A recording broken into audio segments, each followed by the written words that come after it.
ये जो पूरा प्लॉट है, यहाँ पर ये पोर्शन इतना बढ़ा हुआ है ना?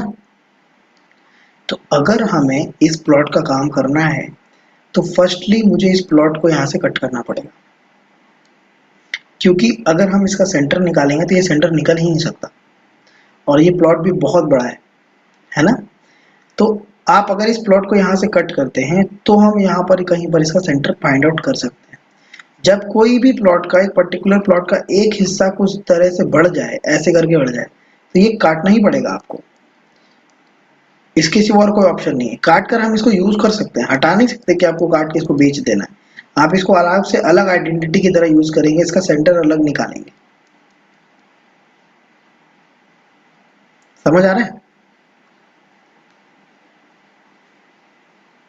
क्लियर हो रहा है? अब सर अगर, अगर ऐसे प्लॉट में, हाँ जी बताइए। अभी आपने जैसे बोला कि ये वाली पार्ट में हमने सेंटर यहाँ पे ले लिया और एक्सटेंडेड पार्ट में और एक हम सेंटर लेंगे। हम्म। अगर ये घर का इमेज ऐसा है और हम्म। आप समझेंगे कि एक्सटेंडेड पार्ट जो है वहां पे बेडरूम आ गया, तो उसका कैसे हम ये निकालेंगे? देखिए, मान लेते हैं कि इस जमीन को भूल जाइए कि ये आपका घर का प्लान है।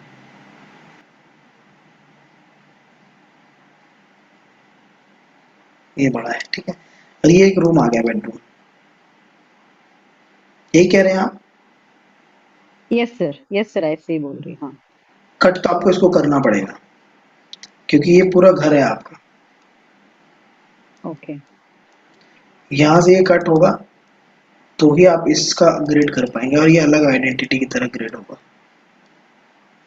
और अगर ये बहुत छोटा है, मान लीजिए घर आपका ऐसे है, ये छोटा सा रूम है, तो इसका ग्रिड जरूरी नहीं है। ये इसी दिशा में कैलकुलेट हो सकता है, वो देखना पड़ेगा वो मैप कैसा है।